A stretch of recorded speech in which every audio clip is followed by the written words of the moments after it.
Só apresentar os integrantes da mesa. Ok, aí de áudio.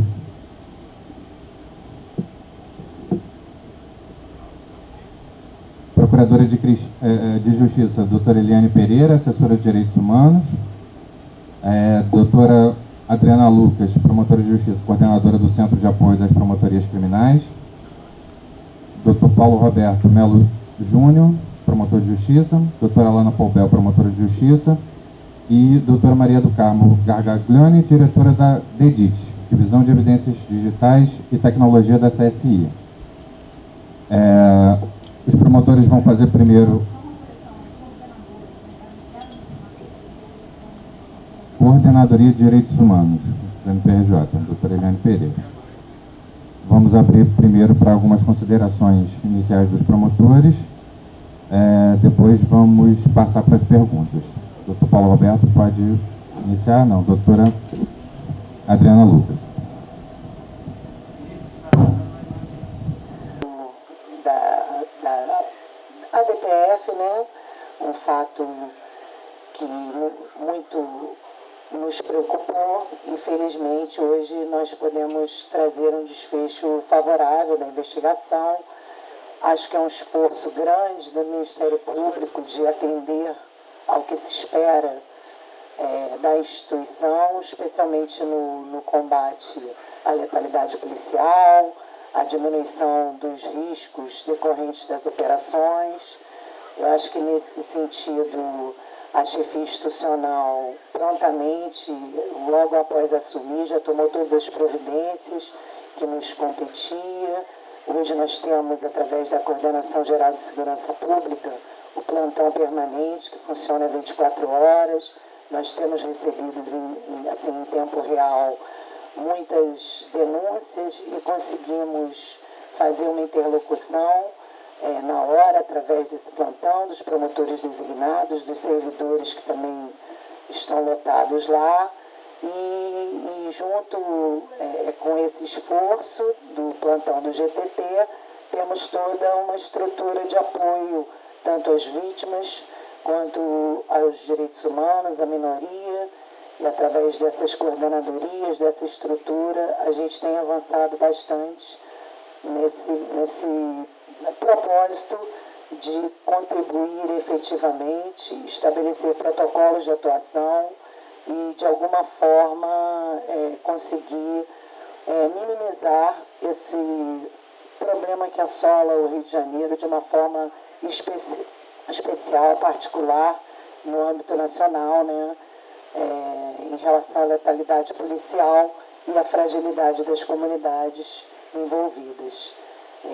Eu vou passar agora a palavra para o doutor Paulo, que vai nos dar detalhes. Acredito, antes que a doutora Eliane vai fazer um pronunciamento sobre a estrutura dela, que é uma coordenadoria hoje voltada aos direitos humanos e que tem prestado um apoio efetivo aos familiares de vítimas e também tem buscado uma interlocução com a sociedade civil de uma forma geral, para que nós possamos ouvir as vozes de quem mais sofre com esses efeitos decorrentes das ações policiais, e estaremos sempre aqui prontos a ouvir e também preparados para agir.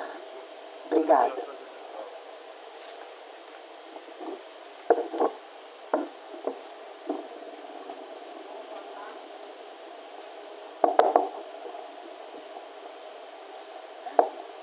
Boa tarde. Eu acho que a primeira coisa que eu preciso dizer é das minhas lembranças do dia 18 de maio do ano passado, de 2020. Eu recebi a notícia de que um rapaz na comunidade do Salgueiro havia sido alvejado e o corpo dele não havia sido localizado. Eu recebi demandas da sociedade civil, dos movimentos sociais, e essa angústia durou para mim, profunda angústia, pela noite inteira, né? O crime aconteceu aproximadamente às 15 horas e eu só tive a certeza do desfecho, do infeliz desfecho, no começo do dia seguinte. Então, eu acho que a gente pode partir daí, né, desse meu pequeno sofrimento, diante do sofrimento dessas famílias, para avaliar minimamente a extensão dessas graves violações de direitos humanos.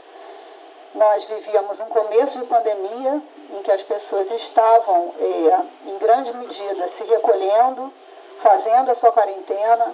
Essa família providenciou uma casa para que essa quarentena fosse feita de maneira um pouco menos sofrida, né? Havia na casa 6 jovens e um desses jovens era o João Pedro, um menino de 14 anos, negro, morador daquela comunidade, com sonhos, com aspirações, e suas famílias, né? A sua família idem, né?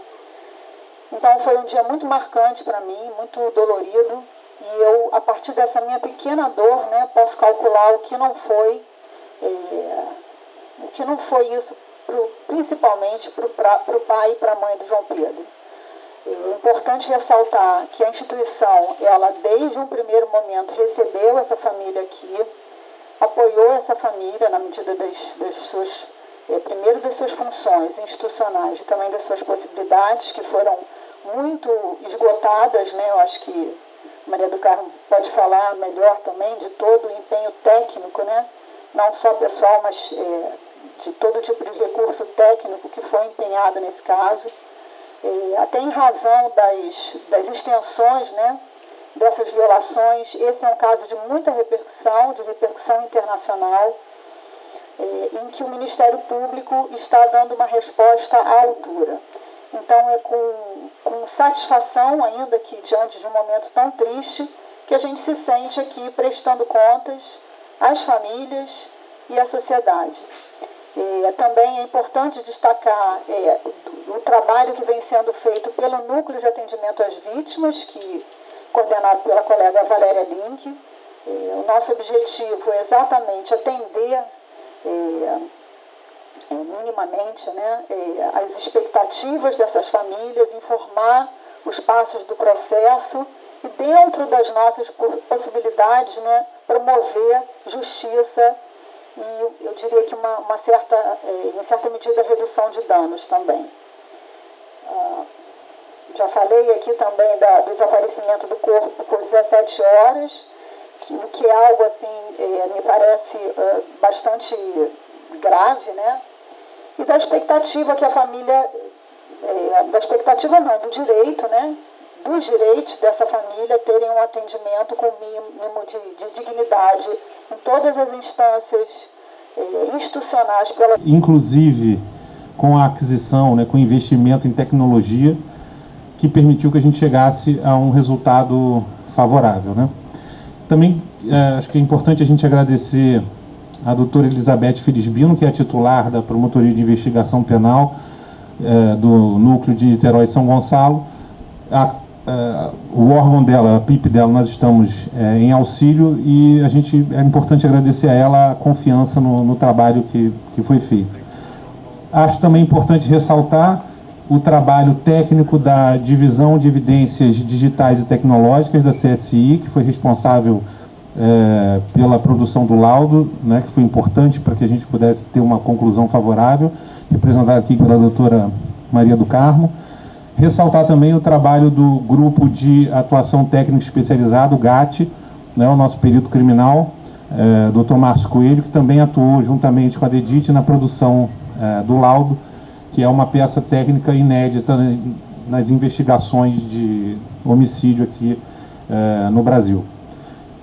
Falando mais especificamente da denúncia, o Ministério Público fez uma denúncia de 3 policiais, não é? Vocês têm aí acesso ao nome dos policiais.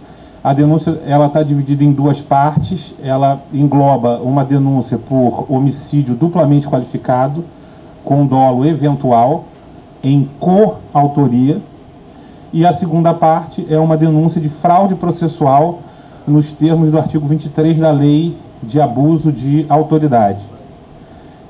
Só explicando o que a gente quer dizer quando a gente fala em coautoria. o direito penal contempla essa figura quando você tem 2 ou mais autores, né, que agem no que a gente chama de comunhão de ações e desígnios.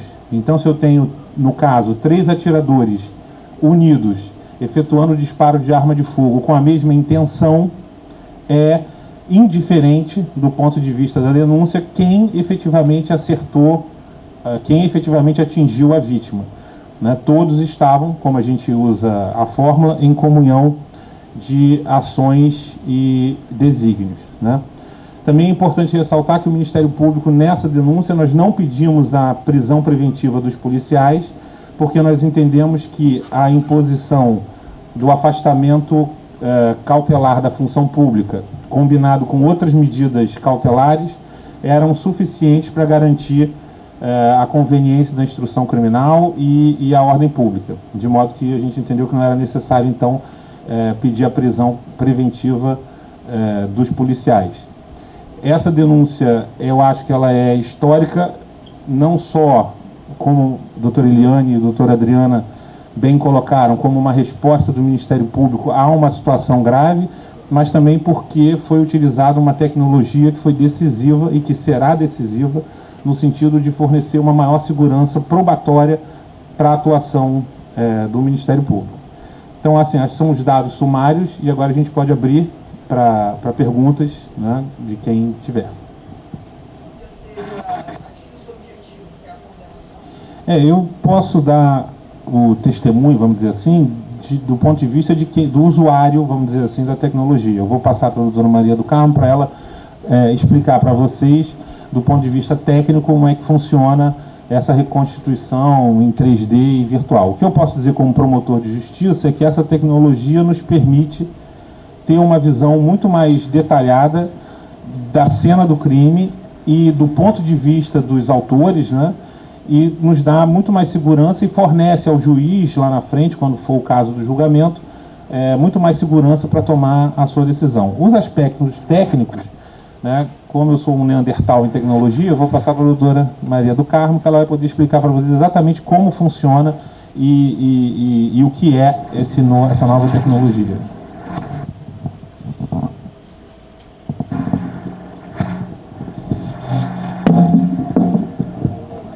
A todos. Nessa oportunidade, acho que eu preciso começar agradecendo ao Dr. Paulo Roberto, que primeiro, assim, foi a pessoa que acreditou nessa possibilidade que nós trouxemos, uma oportunidade que nós tivemos através do investimento que o Ministério Público faz no seu corpo técnico e nos enviou para um congresso no exterior, onde nós pudemos ver empresas apresentando trabalhos baseados em realidade virtual.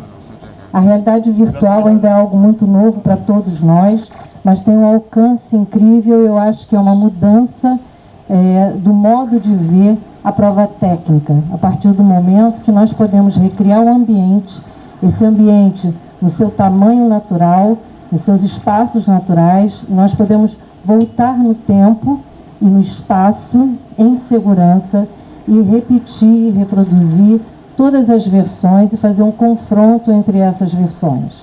Então, a realidade virtual, ela é utilizada através de um óculos, ela vem dos games, dos jogos, mas a grande indústria do entretenimento, ela nos fornece informações e ela nos fornece essa tecnologia que permite que o corpo técnico, a partir dos dados do inquérito, da investigação, recrie todas aquelas situações que são relatadas.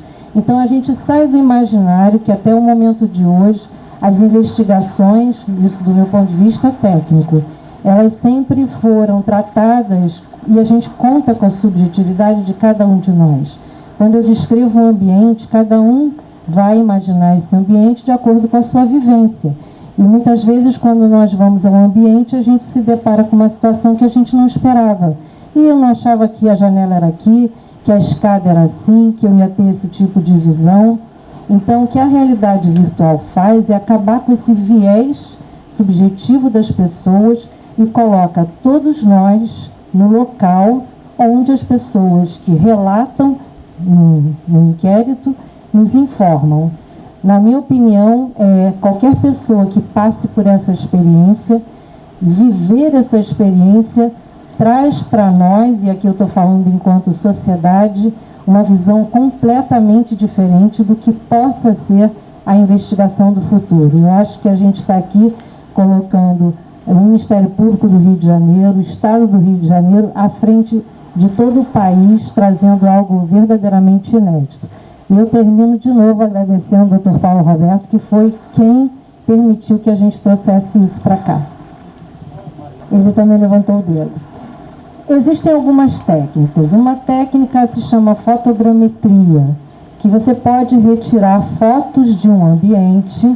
Essas fotos são tiradas em várias posições, elas não são fotos assim arrumadinhas, elas se sobrepõem umas às outras e com isso a gente recria aquilo ali através de um programa com grande poder de processamento. Isso é uma técnica. Uma outra técnica é com uma aquisição que o Ministério Público acabou de adquirir, é um scanner.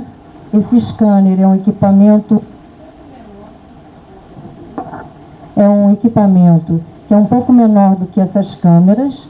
A gente coloca num tripé no ambiente, ele tem um alcance de 300 a 500 metros mais ou menos, e em minutos, 3 minutos, às vezes até menos, você coloca, ele vai girar, conforme ele gira, ele vai lançando laser e vai coletando essa informação e ele vai recriar esse ambiente todo aqui exatamente como ele é. A partir daí, a gente tem uma coisa chamada nuvem de pontos. Essa nuvem de pontos, ela vai para um outro programinha, ela é toda trabalhada ali, como se faz em jogos, em games, né? E a gente recria aquela situação. A partir desse ponto, nós vamos inserindo ali, né, os dados, os assets, que são, por exemplo, partes. Vamos colocar uma pessoa que diz que estava nesse lugar, essa pessoa olhou para lá e viu determinada coisa, e aí nós vamos recriando tudo isso. É preciso um poder de processamento computacional. Na nossa equipe nós temos um designer, nós temos todos os técnicos também que são profissionais que conhecem toda a parte de fisiologia, a motricidade, o movimento, porque uma pessoa alega, eu fiz determinar, olha, eu saí correndo, eu vi um cara pulando o muro, nesse caso a gente tem uma questão, e a gente pode recriar do ponto de vista motor a possibilidade ou não daquilo ter acontecido. O local, né?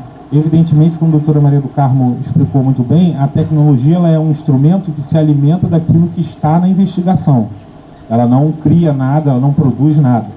Tudo que é apurado é levado para esse ambiente virtual e nele a gente pode reproduzir as várias versões que existem na investigação.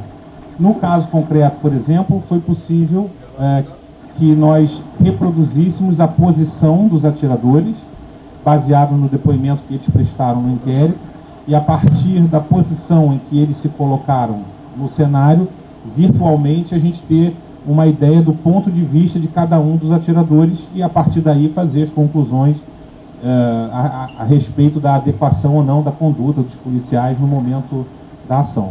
Então, seria possível fazer a denúncia sem a tecnologia. Não, no sentido de não seria possível oferecer denúncia? Não, é possível. Mas a tecnologia nos traz uma qualidade na prova, uma melhora na qualidade da prova que é incomparável. Tanto da certeza do Ministério Público na hora de oferecer a denúncia, quanto eventualmente da própria defesa, que vai ter acesso ao laudo do Ministério Público e vai poder demonstrar as teses dela no ambiente virtual, da mesma forma vamos dizer assim, que a acusação nesse momento fez. Então a prova, ela está no inquérito, na investigação. O que a tecnologia fez foi recriar isso de forma virtual e demonstrar, como a doutora Maria do Carmo falou, com toda a calma, o perito pode ver quantas vezes ele quiser, o promotor pode ver quantas vezes ele quiser. Assim ele dá essa condição de você fazer um laudo com muito mais detalhes, com muito mais segurança. Eu não preciso lembrar a vocês que, por exemplo, nesse caso, os fatos se deram na comunidade do Salgueiro. E no momento da reconstituição, havia toda uma preocupação com a segurança, com o deslocamento. A doutora Maria do Carmo esteve presente com a questão do horário. Então, assim, não se poderia ficar lá até a noite. Quando a gente traz Quando se faz o escaneamento do ambiente, se reproduz isso numa realidade virtual, você pode ficar o tempo que você quiser, repetir quantas vezes você quiser, analisar quantas hipóteses você quiser, de uma forma muito mais tranquila. Mas eu só faço questão de frisar isso. A tecnologia não cria nada a partir da imaginação de quem está fazendo. Ela reproduz e dá vida à prova que já está no inquérito, na investigação.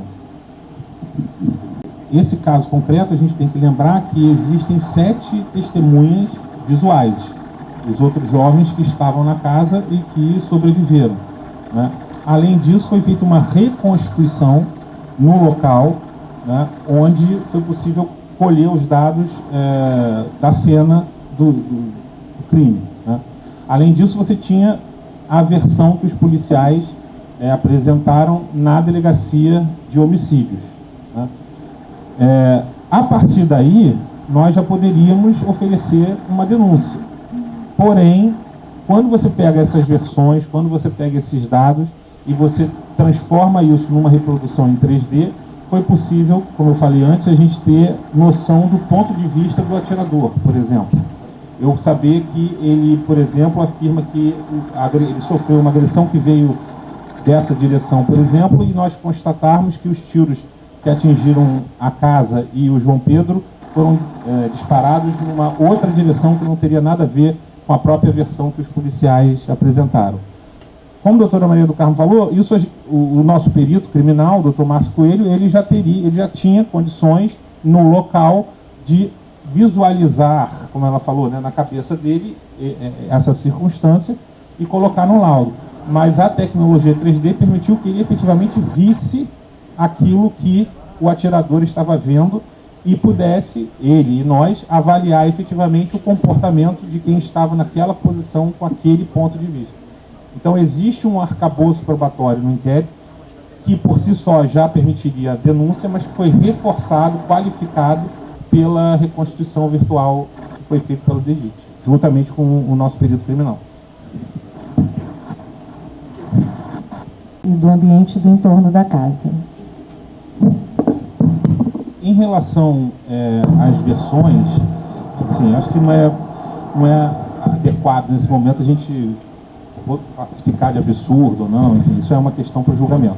Mas o que a gente pode dizer é que, ao colocar, quer dizer, a gente ao se colocar no ponto de vista dos atiradores, ficou bastante evidente que os disparos foram produzidos sem que houvesse nenhuma resistência ou nenhuma agressão armada por parte das pessoas que estavam no interior da casa e que vieram, assim, a casa que foi alvejada e onde o João Pedro veio a falecer. Através dessa possibilidade foi que a gente teve a certeza de que efetivamente os disparos não se justificaram. Agora eu não sei quanto tempo. Bom, acho que mais de um ano.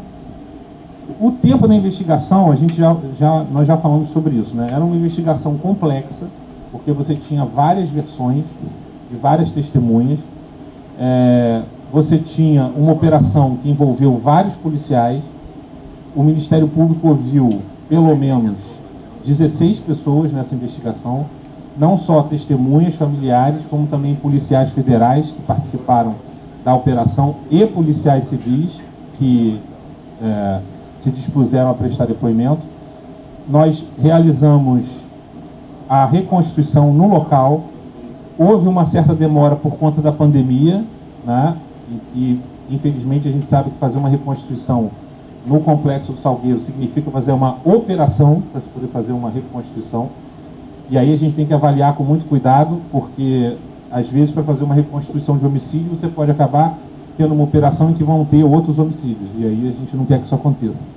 Mas teve essa situação, e depois que a gente ouviu todas essas pessoas e fomos à reconstituição, tanto os peritos do DEDIT quanto o nosso perito criminal do GAS trabalharam juntos, incansavelmente, para produzir um laudo que, exatamente por ser inédito, a gente não tinha exatamente como é que vai ser o formato dele, porque você tinha uma perícia criminal vamos dizer assim, tradicional, com perito no papel, e você tinha essa tecnologia de imagem e de realidade virtual que era nova, e a nossa preocupação era não só produzir um laudo único, ou seja, que a tecnologia alimentasse e melhorasse o laudo do perito criminal, mas também de uma forma que a gente pudesse conceder acesso à defesa quando ela quisesse, quando ela vai querer, certamente, usar a tecnologia, até para poder demonstrar as teses dela com essa reconstituição, bota o óculos, vai poder ver.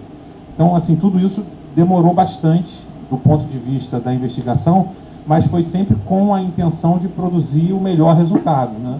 Como eu falei, a gente poderia ter denunciado até antes com as provas que já existiam, mas a nossa intenção era produzir algo diferente, de maior qualidade e que desse mais força e certeza à denúncia.